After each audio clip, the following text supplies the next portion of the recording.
Duterte sa 2028, kasado na. Kung silang muli ang mamumuno sa ating bansa, iboboto mo ba? Aba. Siyempre. Ayan, siyempre. Etong balita ang ating matutunghayan ngayon ay nagbula kay Gilson News TV. Ayan ha, kayo mga katunay, iboboto nyo ba kung sakaling tatakbo ang mag-ama? No? Vice President and President. Haha! Ayan, syempre, wag na natin pagtagalin at sabay-sabay na nating bigyan ng reaksyon ang videong ito na matutunghayan natin ngayon, no? Itinutulak, isinusulong na ang mga Duterte na maupo muli at magbalik sa Malacanang. Ayan na! Woo! Pasok! Ang Pilipino, maniwala ka, hindi kayo iiwanan ng Pilipino pagdating sa halalan. Yes. Kayong mananalo. Kaya magbabalikan lahat yan kasi alam nila mananalo kayo, o di delikado na naman sila. Definitely, yan ang politika. Whether we like it or not, that is the culture. Wala ka na magagawa dyan. Sir, ano po reaction ni former President Duterte dun sa advice niya na tumakbo siya as Vice President in 2028? Ayan. Sabi niya, sige. Ayan na! Ayan ha, linaw nung tanong ha. Anong reaksyon ni FPRRD na tatakbo siyang Vice President sa 2028? Nung una, usapan, congressman. No, congressman. Tapos, naging senador. No, tatakbo si FPR. Ngayon, Vice President na. Iniinis nyo kasi si Tatay Digong eh. Ayaw nyo kasing tigilan. Eh, diba? Siguro naiisip ni Tatay Digong, ayaw nyo kaming tigilan? Nakakabwisit na kayo. Diba? O iinisin ko kayo lalo. Nako, sa akin lang, mga katunay, kung si Tatay Digong tatakbong Vice President, nako, landslide dyan. Oh, magtatanong na naman ako, kung sakaling tatakbo si Tatay Digong, meron bang maitatapat na Vice President sa kanya na tatakbo din? Ano sa tingin niyo mga katunay? Meron ba? Oh, mahihirapan kayo dyan. Alam nyo kasi, di ba, tinutulak nyo yung mga Duterte, iniinis nyo, di ba? Yun ang ginagawa nyo eh. Imbis na nananahimik na sila, talagang kinukulit nyo pa. Di ba? Eh, nakulitan sa inyo. Ayan, pinapatulan tuloy kayo. Naku syempre ngayon, malayo pa naman ang 2028, hindi natin alam yung totoo. Di ba? Pero sinabi ni FPRRD, sige. Alam natin mapagbiro si FPRRD. Pero, nako, yung mga ganyang klaseng sagot, kabahan na kayo.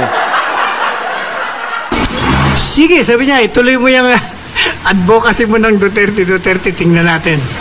Ganun naman yun. Hindi niya sasabihin sa'yo. Ever since, kahit na, di ba, ako nagpatakbo sa kanya, it took me 10 years, di ba? 10 taong ko nilingawan niya, buwinisit. Ayaw niya nga talaga eh. Hanggang sa last minute, di ba, ayaw mag-file. Gumawa na naman ako ng paraan hanggang finally. Napa-oo ko. Ikaw pala sa larin, Atty. Panelo, Ganyan na mga Duterte. Hindi mo malalaman kung anong gagawin nila. Sir, ako, ang advice ko sa kanya is this. Sabi ko, Mr. President, ang advice ko sa'yo, tumakbo ka muna ng mayor. Dahil kung ayaw ni Basting tumakbo, kailangan mo ang Davao. Pakita mo na you're leading that. Kasi yung Nograles, sinisira siya ng mga Nograles eh, mga walang utang na loob eh. Pakitapos niyang bigyan ng posisyon, pakitapos niyang hindi ginantihan ng ginagawa sa kanyang paglapastangan nung nabubuhay pa yung ama. Eh, yun, niyayari siya ng gusto. Sabi ko, ba't ganyan yung nangyayari sa mga Duterte, no?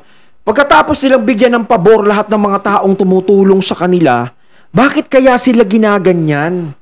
Tinatalikuran sila, sinisiraan sila. Parang ang nangyayari kasi ginagamit talaga yung pangalan nila. So parang inamin din nila na talagang malakas talaga yung mga Duterte kasi hindi ka naman lalapit sa kanila o hindi ka hihingi ng tulong sa kanila kung wala lang sila. Di ba? Kaya nga sinasabi nung iba, naku, yung nagpanalo kay ganto, ganyan, ano yun, hindi mga Duterte. Mas malakas pa nga sa mga Duterte. Kaya nga sinasabi ko, kung malakas pa sa mga Duterte yun, hindi dapat di na nilapitan yun. Di ba? Pero talagang nangyayari sa kanila lagi yung ganito. Paulit-ulit yung senaryo na nangyayari. So, ang ibig sabihin niyan is mabilis silang magbigay ng tiwala sa isang tao. Doon sila napapahamak. Nako. Tumakbo ka, Mayor. And then, sa 2028, Mag-resign ka, tumakbo kang vice president ng anak mo. Pag Duterte, maniwala ka, lahat ng mga kaalyado mo na bumaliktad lahat, babalik sa iyo yan bago magkaroon ng halalam. Bakit? Kasi sigurado kayong panalo. Ay, huwag mo nang tanggapin. Bumaliktad na eh. Di ba napakahirap naman nun? Di ba sa oras ng kagipitan, dapat kasama mo yan. Nandiyadyaan yan sa tabi mo. Di ba? Ngayon, tapos bigla kang tatalikuran nung nandito na, nung nagbago na yung administrasyon, parang iniisip nila, wala nang laban yung mga yan. Di ba? Kayang-kaya nang mawala, madispatcha yung mga yan, mga Duterte. Parang yan inisip. Pero kung ikaw talaga istunay ka, kahit ako, baka ako mapag-initan. No, mawalan ako ng budget, ganito. 'Di ba? Madamay din ako, pero okay lang. Basta doon ako sa tama. Dapat ganun. Katulad ni Kong Marcoleta. 'Di ba? Hindi siya nagdalawang isip na lecturean, na upakan talaga yung mga kongreso. 'Di ba? Hindi siya nagdalawang isip. Talagang pinaglaban niya kung ano yung tama. 'Di ba? Yun talaga yung may yagballs talaga. 'Di ba? Hindi niya, baka mamaya kasi iisipin natin, baka mamaya si Marcoleta naman ang mawala ng budget. O, 'di ba? Siyempre, mamaya kumukontra kayo, bo. Magagalit si boss niyan. 'Di ba? Pero hindi na iisip ni Marcoleta 'yun. Si Marcoleta, yung tao nga na hindi marunong sumampa sa ibabaw ng kalabaw, hindi siya nakikiride. 'Di ba? Ngayon, yung mga nagbaliktaran na 'yun, yung mga tumalikod sa kanila, nako. Naku, ang hirap na kasi nagawa na sa kanila minsan yan, mahirap ang maulit-uli. 'Di ba? Nagawa na eh. Kaya mas maganda kung may mga bagong susuporta sa kanila, yung talagang nakikita nila na ganito yung nangyayaring sa mga Duterte ngayon, gantong pangyayari na iniipit sila, ginigisa sila, pero nandoon pa rin yung mga nasa tabi nila, nakasama nila, yun na lang. 'Di ba? Kasi mas subok na yun. Ngayon, yung may mga senador na kampi pa rin sa kanila, sa mga Duterte, yun na lang din ang pagkatiwalaan. Pero yung mga nagbaliktaran, naku. Napakalakas niyong mag-ama. Walang makakatalo sa inyo. Kahit ano pang gawin. If you notice, hindi ba nag-alyansa lahat?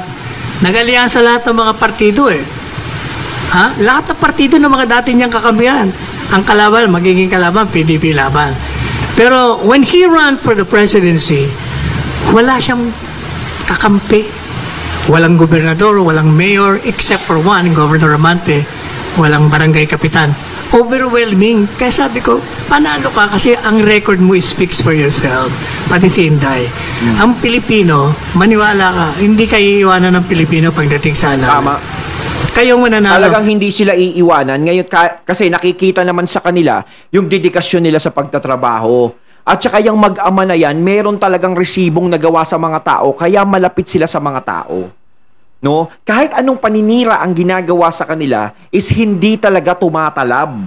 Hindi nawawala yung simpatsya at suporta ng mga tao sa kanila. Hindi pa rin nagbabago. 'Di ba? Sa lahat nga ng administrasyon sa mga presidenteng naupo, 'di ba?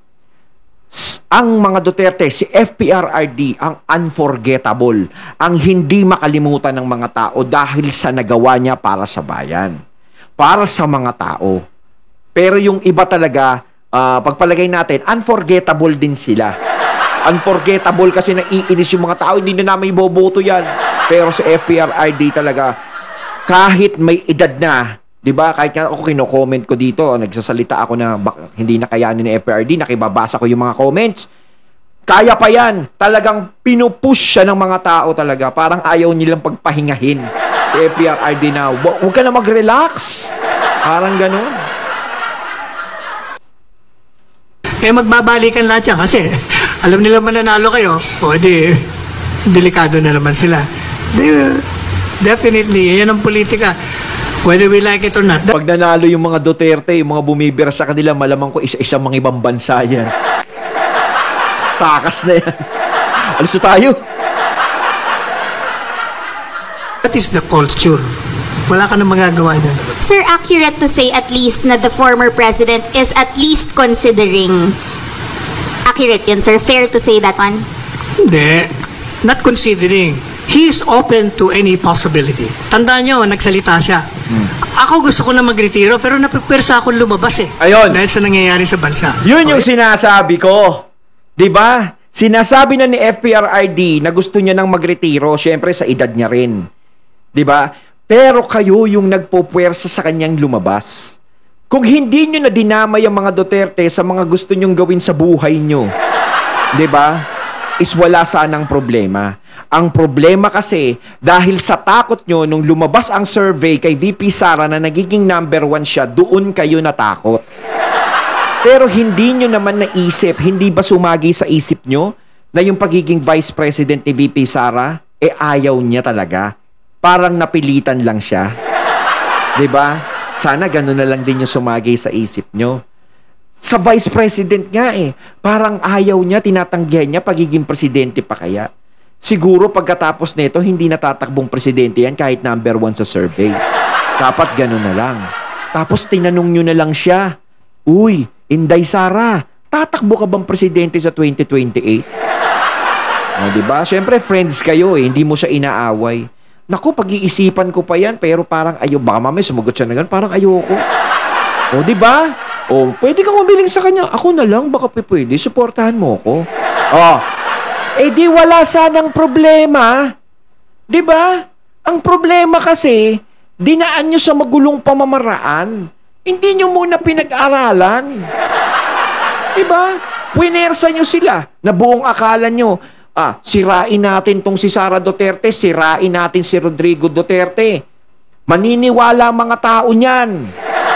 Ang problema, hindi naniwala yung mga tao, hindi umubra yung gusto nyong mangyari. Diba? Lahat ng ginawa nyo sa mga Duterte, nag-backfire sa inyo.